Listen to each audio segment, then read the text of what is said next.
अस्सलामुअलैकुम दोस्तों। एक गांव में एक बापर्दा खातून रहती थी जिनकी डिमांड थी कि शादी उससे करेगी जो उन्हें बापर्दा रखेगा। एक नौजवान इस शर्त पर निकाह के लिए रजामंद हो जाता है। दोनों की शादी हो जाती है। वक्त गुजरता रहता है, यहाँ तक कि एक बेटा हो जाता है।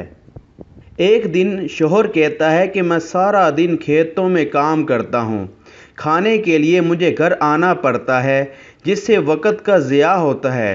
तुम मुझे खाना खेतों में पहुँचा दिया करो। बीवी राज़ी हो जाती है।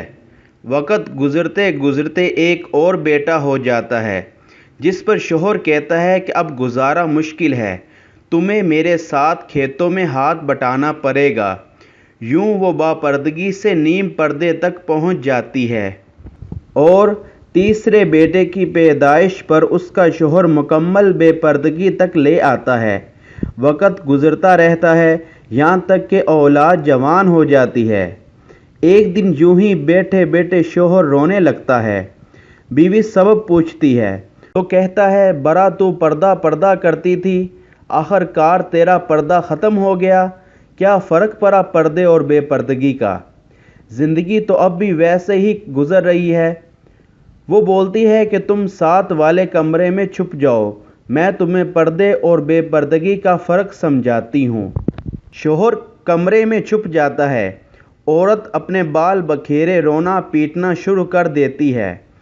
पहला बड़ा बेटा आता है, रोने का सबब पूछता है। कहती है, तेरे बाप ने मारा है। बड़ा बेटा माँ को समझाता है कि अगर मारा है तो कोई बात नहीं, वो आपसे मोहब्बत भी तो करते हैं, आपका ख्याल रखते हैं। वो समझा बुझा कर चला जाता है। औरत फिर से रोने की एक्टिंग करती है और दरमियाने बेटे को बुलाकर बताती है कि तेरे बाप ने मुझे मारा। दरमियाना बेटे को गुस्सा आता है। वो बाप को बुरा भला कहते हुए माँ को समझा बुझा कर चुप करवा कर चला जाता है। आखिरकार औरत यही ड्रामा छोटे बेटे के सामने करती है।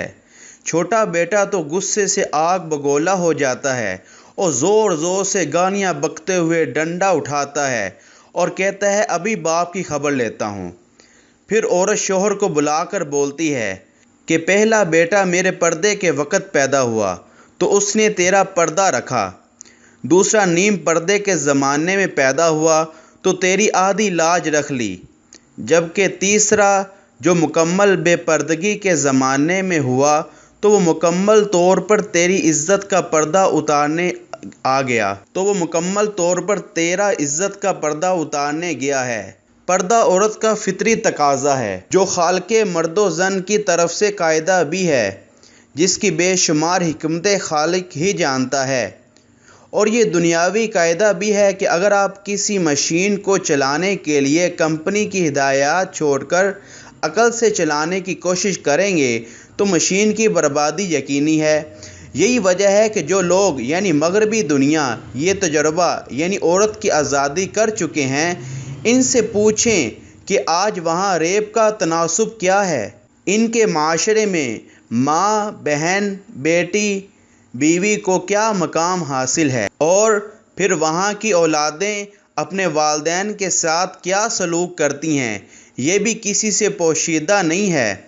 और मशरकी माशरे में आज भी माँ, बहन, बीवी, बेटी को क्या मकाम हासिल है और हमारे माशरे में औरत को किस कदर महफूज है, ये बताने की ज़रूरत नहीं। और जिस कदर माँ बाप अपने बच्चों की तरबियत इस्लामी उसूलों के मुताबिक करते हैं, इसी कदर बच्चों से खिदमत का लुत्फ़ उठाते रहते हैं। अल्लाह ताला हमें अपने बच्चों की अच्छे तरीके से तरबियत करने की तौफ़ीक़ अता फ़रमाए, आमीन। दोस्तों, उम्मीद करते हैं कि हमारी ये वीडियो आपको पसंद आई होगी, लिहाजा इसको अपने दोस्तों से शेयर कीजिए और हमारे चैनल अल बुरहान को सब्सक्राइब कीजिए ताकि आपको इस तरह के सबक आमोज़ और दिलचस्प वाक़यात मौसूल होते रहें।